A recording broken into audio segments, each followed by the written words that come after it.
Hey everyone, Anders here. Today I want to go over the latest news surrounding Chrono Odyssey. We had a developer note release a little over a week ago giving us some insight into what we can expect with this game going forward. They've been making these developer notes every couple of months since the playtest back in June. I have an extensive review of that playtest on the channel where I think I was fairly critical about the state of the game at that time. So far, the small developer updates we've received have been good indicators that the game is moving in the right direction. Currently, Chrono Odyssey is slated to release in Q4 of this year. It's being published globally by Kakao Games, and this fourth developer note focused on major combat improvements informed by our player feedback from the last playtest and also internal development discussions. The team emphasizes its commitment to refining combat feel, responsiveness, and clarity with additional system-wide tweaks still in development and subject to change. A major focus on this one is controls and responsiveness. Movement has been decoupled from camera direction, allowing players to move freely while keeping enemies in view. There's a new left and right strafe running animation that improves evasion and positioning, while attack direction now follows character facing rather than your camera angle. This is a change where I think they should hopefully give us an option to choose what camera type we want, since I think it's more natural for your attacks to animate in the direction you are facing in the camera, though this is one of those things where we would have to actually play the game with this new version to see whether or not it feels fluid in practice. Sprinting is now instant with no startup delay, including seamless transitions after jumps. The automatic roll after landing has been removed, and overall character animations have been refined to feel smoother and more natural. The example they gave us is again one of those improvements that gave me a bit of a pause while I was reading it, because in the clip it doesn't look particularly smooth. The end animation is a little abrupt, but I think the idea of having no forward momentum in a game that wants to include jumping puzzle elements is a good idea. Could be that the animation isn't finished, but with some animation tweaks like making it more natural should help smooth things out. Under combat impact and feedback, hit reactions have been strengthened so characters visibly respond when struck, discouraging passive damage trading and encouraging more deliberate play. This reminds me a little bit of New World stagger on hit, which I never liked. As long as it's not egregious, some level of stagger can help combat feel, but again, it's one of those things you need to actually get hands-on testing to see whether or not it plays well. There's also a new guard crush system introducing stamina-based blocking. Running out of stamina or being hit from the side or rear will now break your guard and leave players vulnerable. Attacks are categorized also by intensity, with heavier attacks causing stronger knockback and longer recovery, pushing players to manage stamina and positioning carefully. Knockback durations have also been shortened overall, and some enemies have conditional crowd control resistance instead of full immunity, allowing CC to actually matter in PvE. The consumable system has also been reworked to give each item a clear role. HP potions are, for example, now a permanent rechargeable resource mapped to a dedicated key and auto refill on death in instant content. Food no longer heals instantly and instead provides long-term buffs as you would expect from typical MMOs. They also have these new special potions that offer powerful short duration effects meant for critical moments in combat. There's also several miscellaneous improvements that were introduced. Duels, for example, they now have visible boundaries and clearer win-loss indicators. Before, we had this awkward pillar in the middle of the duel. I'd prefer, honestly, a much larger duel area, but this at least looks like it's much better than what it used to be. Throwables now include a trajectory arc for more accurate aiming. Weapon swapping has enhanced visual effects to improve readability during intense fights and are overall less janky. And that's all we have in terms of information for today. In a few days, we will have the Q4 earnings report for most of these Korean companies, which means we will be getting updated timelines for Kakao Games releases. As of the last earnings report, like I said, we know Chrono Odyssey is slated to release Q4 of this year. However,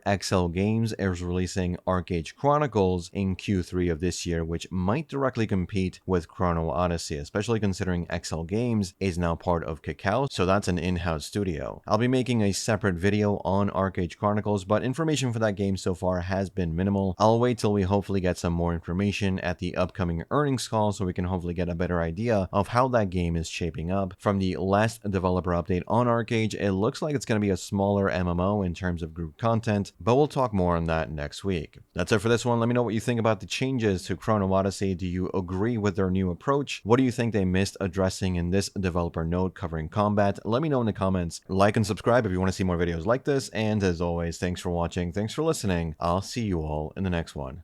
Take care.